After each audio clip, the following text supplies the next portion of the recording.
presents Chocolate Yoddah Live.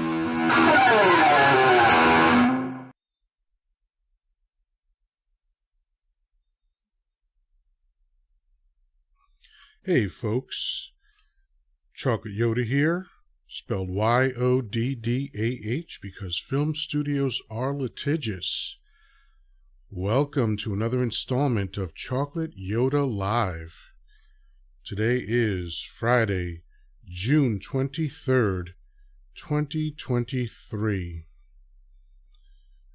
And Friday shows seem to be about wrapping up the week that just passed. And man, what a wild week it's been. It's hard to know where to start. There are a couple of things that caught my attention this week, some obvious, some maybe not so obvious. But, okay, one story that I think is more significant than people realize, or maybe I'm imagining its significance, but I'll tell you what it means to me. I think I saw two headlines in Instagram. It might have been the same story.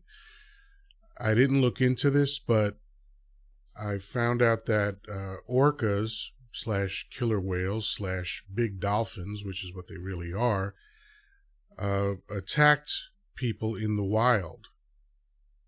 To my knowledge, that has never happened before.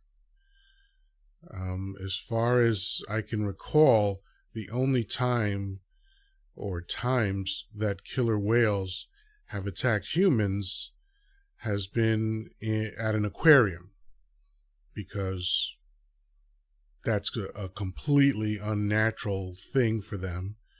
These are animals that have reign over the entire ocean, and now you're penning them into this small area, and you know, to me it's just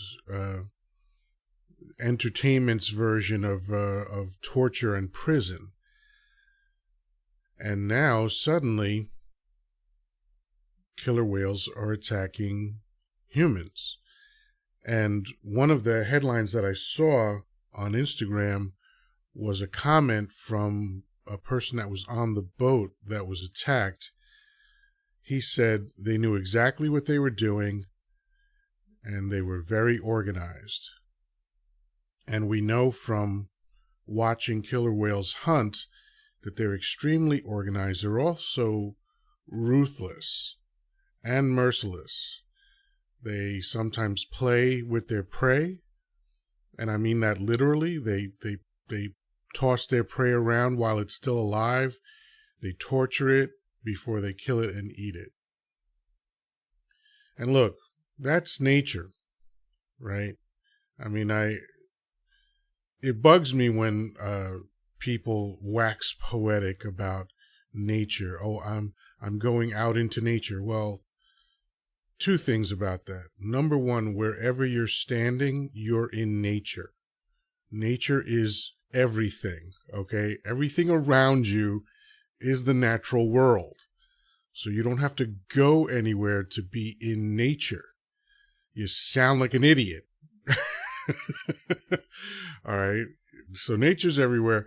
But the other thing is that there's nothing magical and mystical and beautiful about nature beyond the things that humans have made up about it. Because what happens in nature every day is that animals kill other animals in order to survive. You know, now, of course, the vegetarians of the world, there's a bit of a ruckus outside my door. I don't know if the mic is picking that up, but, there are animals in the world that don't kill other animals in order to live. They are the vegetarians, or really vegans of the world. And they tend to have heightened senses and a lot of capabilities. I mean, we know, yes, the jaguar runs at 70 miles an hour, but it misses 19 out of 20 times because its prey, which tend to be, I think, antelope, They're very agile. They don't run as fast, but they move laterally much faster. So, things like that, they are hunted by animals who generally only eat the vegans of the animal kingdom. And generally speaking, they murder these animals with their face. That's what happens in nature, okay? Brutality and murder every single day, every minute of every day. Something is chasing something else, right? And when the predators of the animal kingdom can't find what they normally eat, they will eat that slow-moving sack of fat flesh known as humans, right? But up until this week, orcas had never attacked humans in the wild. So what are some possibilities? I mean, I really can only think of one, and that is humans have overfished the ocean to the point where the ecosystem has been completely disrupted. And it's just, it reminds me of the first Matrix film, which I loved. And I loved for a lot of reasons. The Wachowski sisters were the Wachowski brothers at the time, before they transitioned, and they made this gem of a film. I liked the first three films. Despite, criticism, whatever, a lot of critics were missing the point of these films. They were not just dumb action films. There were actually tons of metaphors, tons of imagery, tons of illusion, not illusion with an I, allusion with an A. There was a mix of philosophies and religions in these films. And the main metaphor is that, human beings were powering the giant machinery of the Matrix. Well, isn't that what we do in the real world? We are each just batteries / profit centers that power large industries, right? Think of all the bills that you pay. Every bill that you pay monthly is an example of your being a profit center for a corporation. So that's what makes the world go round, money, right? So we are the batteries in the Matrix. But the reason I bring up the Matrix at all is because in the first one, there was this one scene where Morpheus had been captured, played by the delightful Lawrence Fishburne, because apparently he gets mad if you call him Larry. I don't know that for a fact. It's just what I've heard, and I'm choosing to believe it. And Lawrence was handcuffed in a chair, and the man who played Smith, whose name escapes me right now, he was interrogating Morpheus, and he said something that I found very interesting, and it all relates to the killer whales. He said, I'll probably imitate him badly, but I've been trying to classify your species, and I finally figured out what it is. And I don't think I'm repeating it word for word, but he said, most species find an equilibrium with their environment. And that is true, right?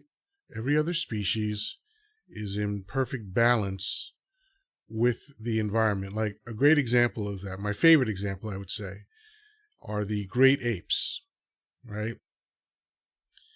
A full-grown ape, gorilla, will eat somewhere between 40 and 60 pounds of vegetation every day. One of their favorite things to eat, even though they eat a wide variety of vegetation, usually over 100 different types of plants, but their favorite seems to be bamboo shoots. And imagine these wandering hordes of apes just going through the land, eating up all the bamboo shoots. You'd think that they'd run out of bamboo shoots pretty quickly, but in keeping with the perfect design of the universe, bamboos are the fastest growing plants in the world. So that way, gorillas, the great apes, are never disturbing the equilibrium by overconsumption. They can eat as much as they want and it'll grow back. I believe they grow in like 24 hours. Pretty wild. But that's an example of balance. And there's many, many examples just like that. You know, certain mosquitoes are born at the same time that birds are migrating so the birds can eat, you know, and global warming, which is our example of not being, and that's a misnomer. Global warming is not the issue. It's climate change, right? Which is another way of saying disrupting the natural flow of the climate. For those people that say that temperatures fluctuate every year, yeah, you're right, but they've never fluctuated this high. So, you know, I love when people try to use science to debunk science and they're just wrong in what they're saying. So, you have all this perfect balance in the universe, and then come the hairless apes, right? What did we start doing? We started over consuming resources, and in a rather haphazard and careless way. And even when the warnings began, for those of you old enough, you might remember Jacques Cousteau. Jacques Cousteau warned in the 40s that what we were doing to the oceans would be a problem. The way he described it was the orgy of today will be paid for by our grandchildren. And man, was he right.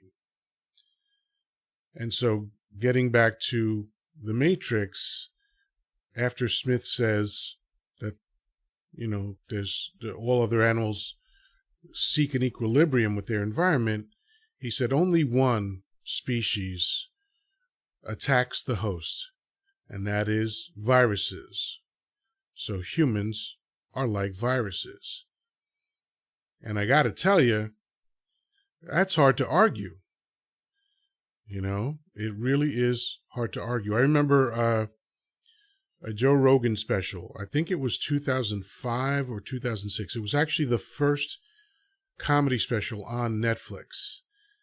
And in the pre-roll to, you know, the preamble to the special, he's being driven, I assume, to the venue where the special is going to be filmed, and he's talking about Earth. He said, "Yeah, you know, you ever seen Earth from really up high, where humans live? It looks like mold on bread." That's a great comparison, also. So, how does this all tie into the orcas? Well, because of the inability or unwillingness. It's not an inability. Of course we could do this. We did this for hundreds of thousands of years, right? We had equilibrium with the earth because we didn't overconsume. We didn't drill into the earth and dynamite blast into the earth in order to extract resources. The number of people that were on earth at the time were served beautifully by all of the resources. And they still could be. They still could be. If we replaced all factory farming with local farms, we could go back to the way it was. And I'm not nostalgic. I hate nostalgia, but there were things that were done before that would work just as well now, right? Like, we didn't have a choice about local produce in the past because there were no refrigerated trucks that could ship things all over the world, right?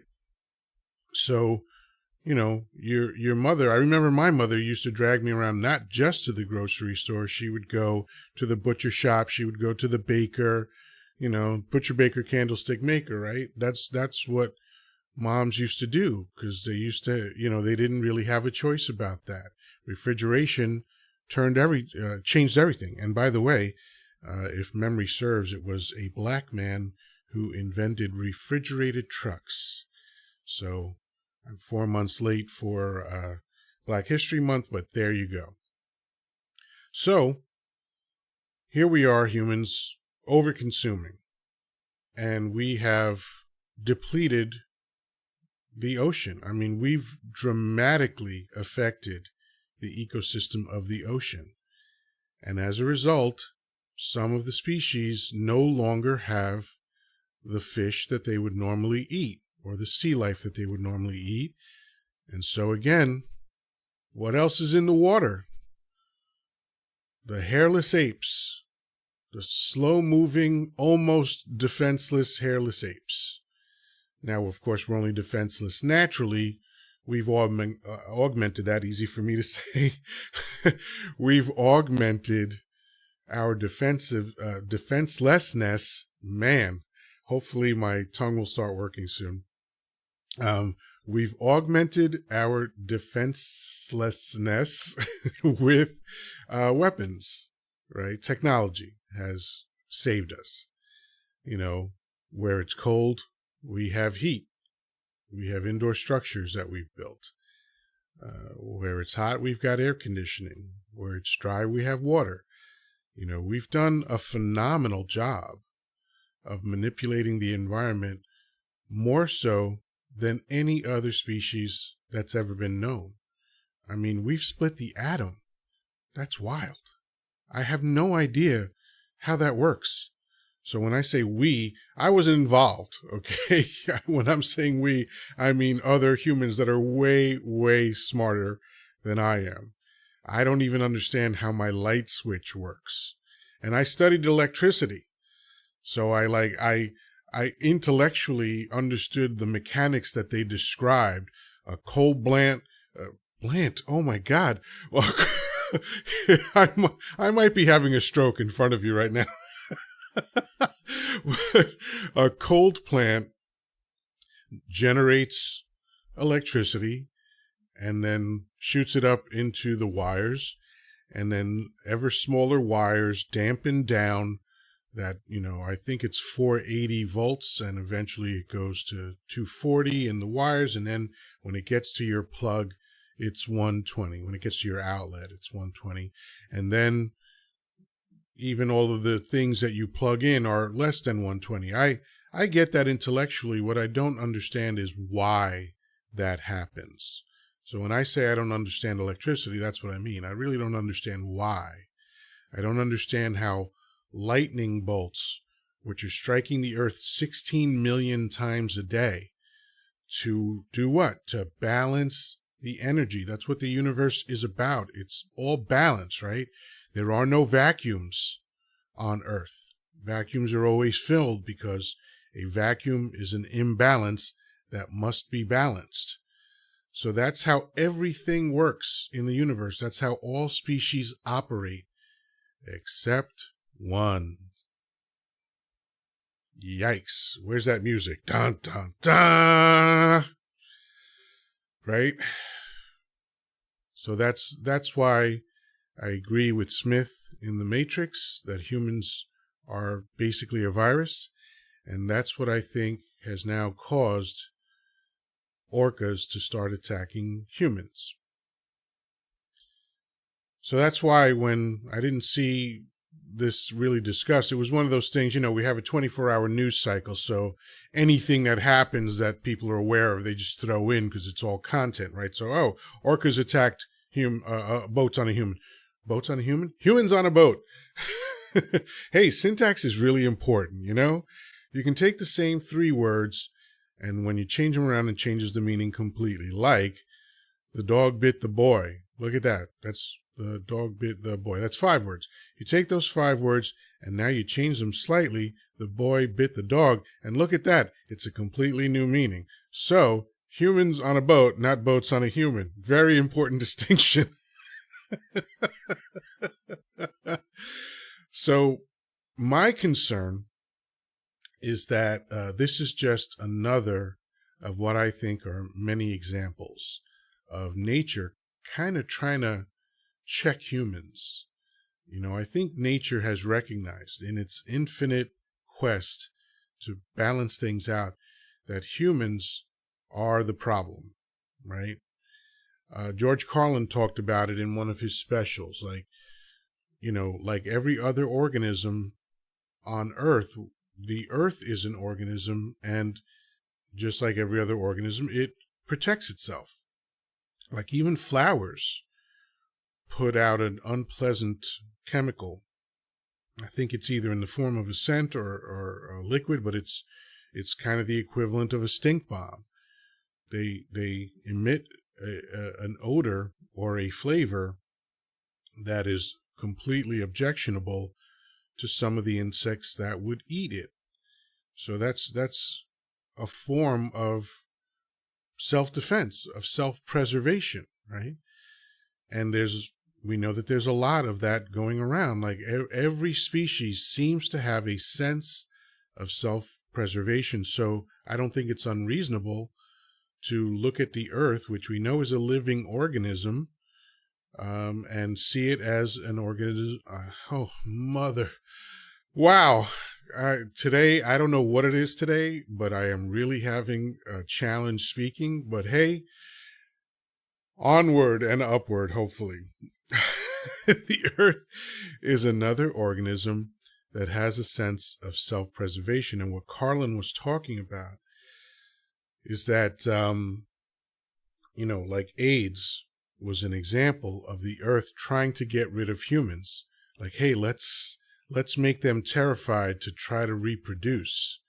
So we're going to create a disease that works through the mechanism of reproduction, right? I thought that was a very astute observation. And might I digress?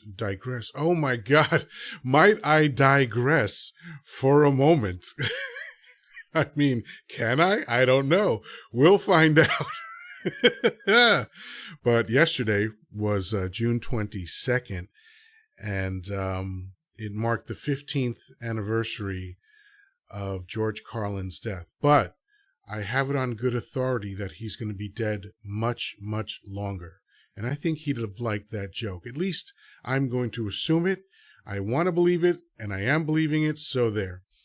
But he was my hero, and I've talked about him in the podcast a long time ago, but I think I'll cover him at another time. But his observation was interesting to me. Like, hey, maybe the Earth is defending itself. So, different types of disease, and we just learned about that recently, right? I mean, 3.5 years of COVID-19 maybe is more evidence that the Earth is doing its best to get rid of the biological cul-de-sac that are humans. And again, another George Carlin line. But so we have these examples and more that I'm not thinking of right now, but human beings might be on the way out. I think we peaked in 1969 with the first space landing, or moon landing rather.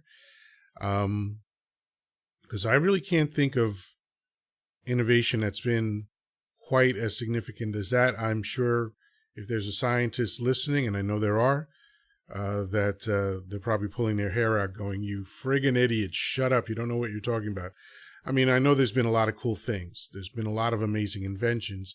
I'm just looking at the moon landing as sort of the penultimate example of human ingenuity. I mean, what other animal can break free of the bonds of Earth? None. So I just think that that's an amazing thing. The people that figured out how to do that were super geniuses in my case, and I don't like to augment things with the word super, but I felt that I had to at that moment. So again, that was one of the highlights of the week.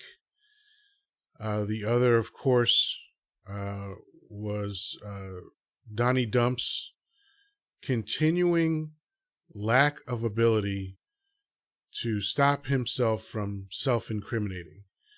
It's almost like an Onion article come to life. Like, how does a man, or anybody, But how does a man, in this case, we're talking about a man, sort of, but how does this male human who is under several indictments, well, it's not several. Right now it's a few. It's going to be several soon. But he's under indictments. He keeps losing in court. I mean, he's been losing in court since 2020, right? And he knows that these are serious charges. I mean, this is the number of years that this guy is facing for the 37 count indictment. You know, that's astonishing.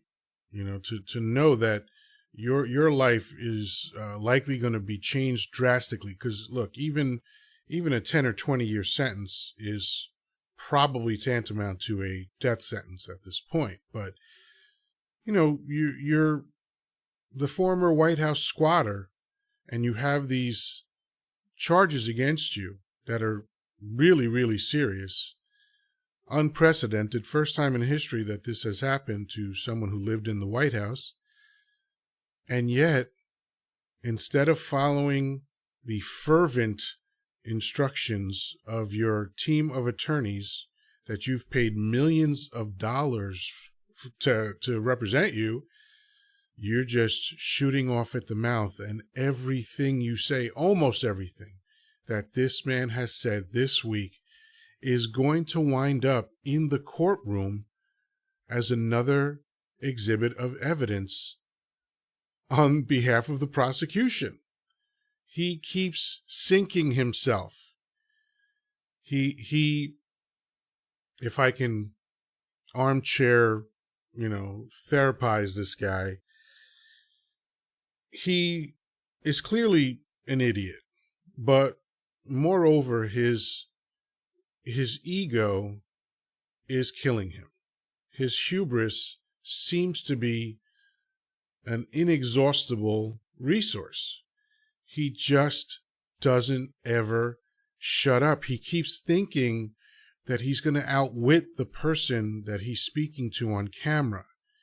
I can see this. I can see in his eyes, in his body language, that he really thinks he's the smartest person in the room wherever he happens to be. And he's not. He's probably the dumbest or close to it. He's an idiot. He really is an idiot. Look at his business history. There's proof enough that he's an idiot. But this post-White House part of his life, wow. It's just stunning how stupid he is. So that's caught my attention. But I'm loving it because when he came down the golden escalator of destiny in 2015 in order to announce that he was running for president, which, by the way, was a fake announcement. It was a publicity stunt. Let me get into this very quickly. And I know this is a digression, but hey, I don't care. It's my show. I can do what I want.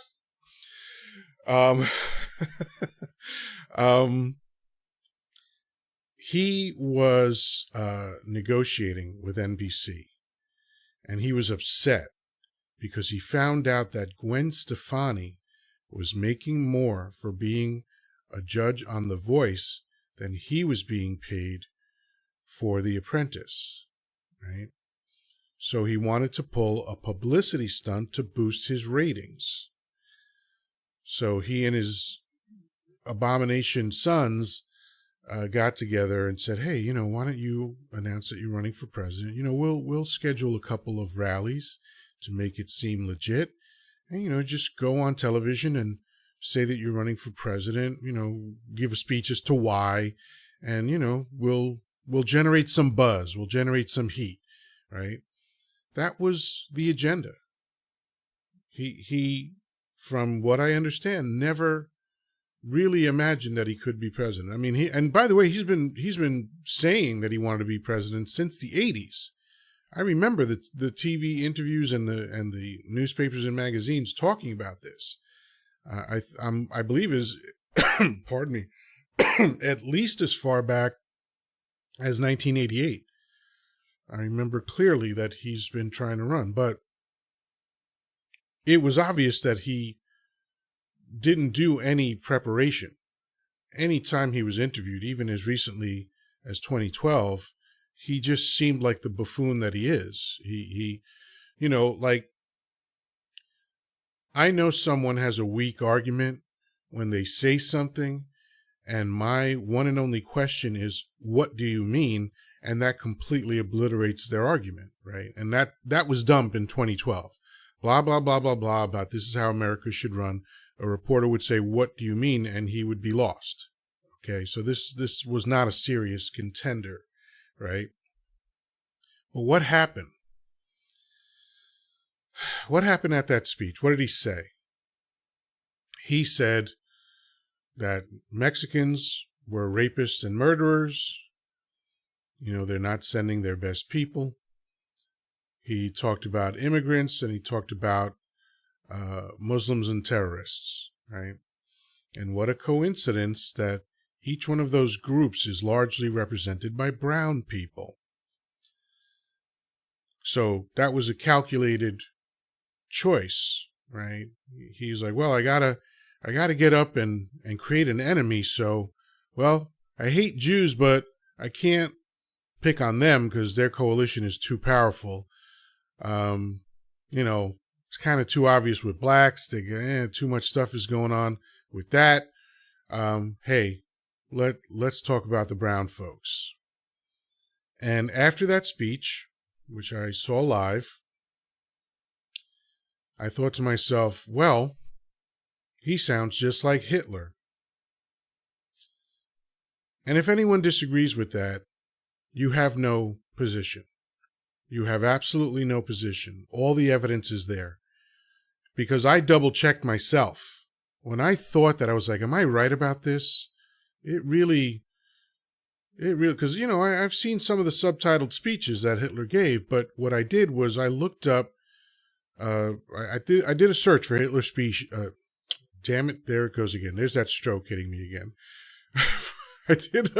I did a search for Hitler speeches, and one of the first things that came up was his infamous speech from 1927 in Nuremberg. And I'll tell you what, I won't encourage you to read that speech because it's pretty horrific.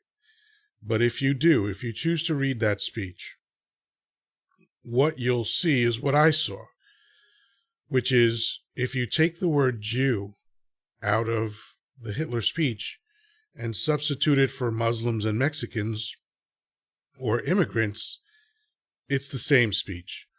Pardon me again. I'm stroking out. I'm phlegmy.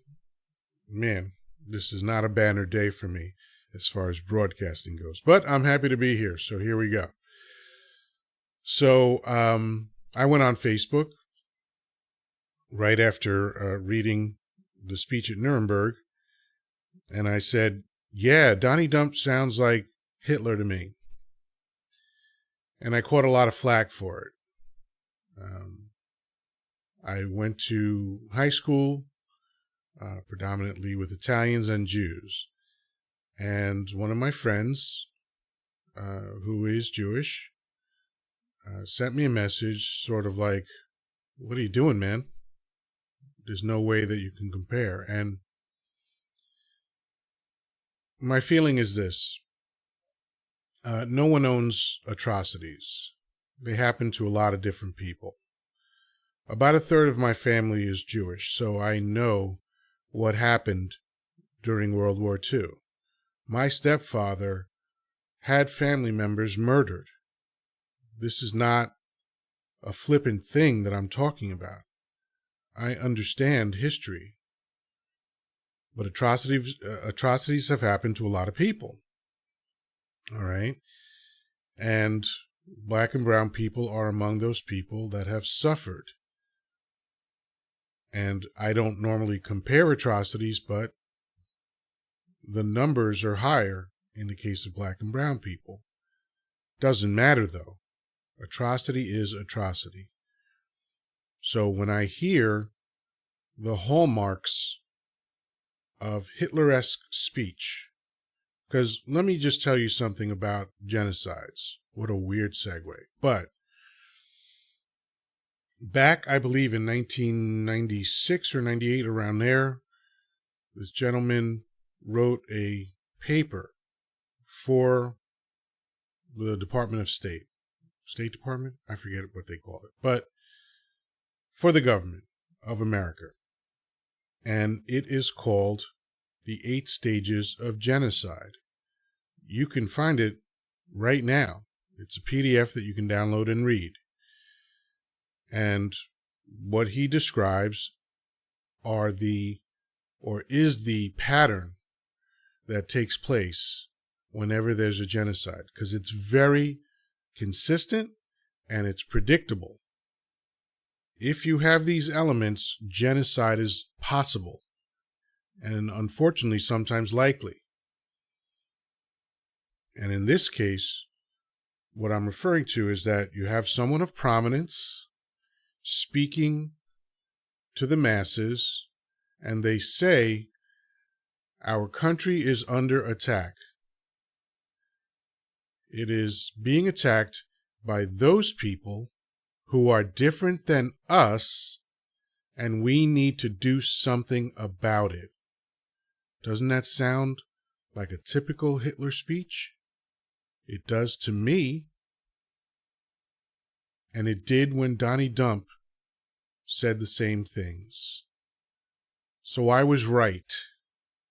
We learned at Charlottesville, where he said there are fine people on both sides, after a young woman was murdered by these psychopaths chanting, "Jews will not replace us." Fine people on both sides? What the fuck are you talking about? Guy's garbage. Okay? And speech after speech about brown people, Mexicans, Muslims, terrorists. It was clear that, this guy was hell-bent on creating a genocide. Maybe not consciously, but everything he was doing. And again, if you think I'm wrong, what happened to racial violence once he started talking about that stuff? It jumped up over 300%. Coincidence? I think not. So he's just been a piece of garbage for a long time. And I've said it. I've been reporting on this since the very beginning. And I predicted what would happen if he got a chance to be a White House squatter. And man, did I undershoot on that one. My predictions not only came true, but he did way worse things. And then fast forward to when Joe Biden's new presidency is set to be certified, and we have the first ever attack on the U.S. Capitol by Americans.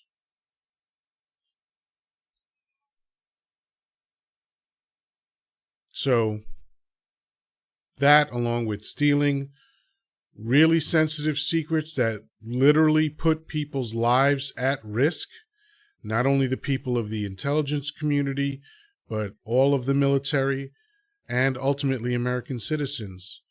You think this is a joke? You think this is politically motivated? You don't know what you're talking about. The guy put lives in jeopardy. If people were chanting, "Lock her up," for emails that were found not to contain secrets of this nature, if you want her to go to jail, what do you want to happen to him? Because if you're defending him, you're a piece of garbage too. So, that was another element of this week.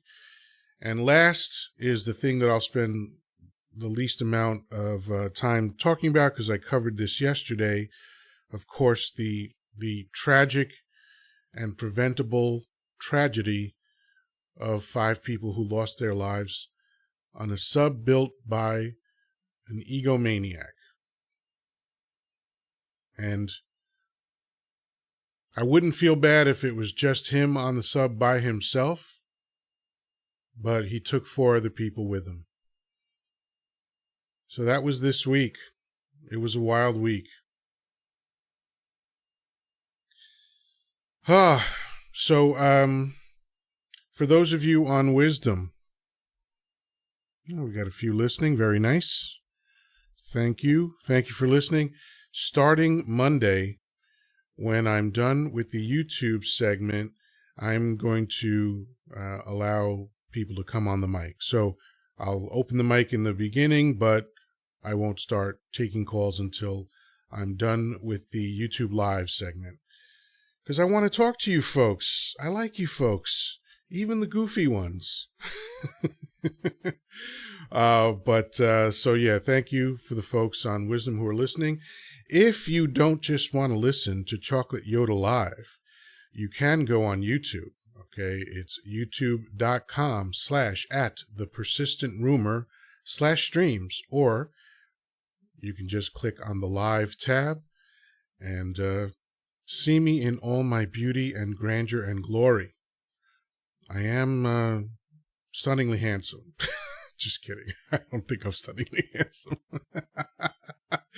No, but I'm not ugly, so that's good, right? So it won't be hard to look at me. But I do this every day, Monday through Friday, 2 p.m. Eastern Time. Thank you all for joining me.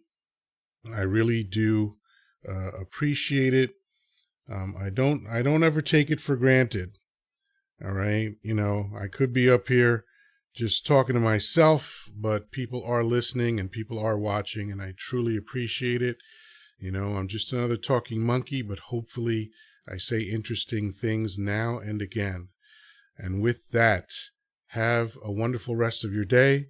Have an amazing weekend. Peace, love, and granola. Talk to you soon.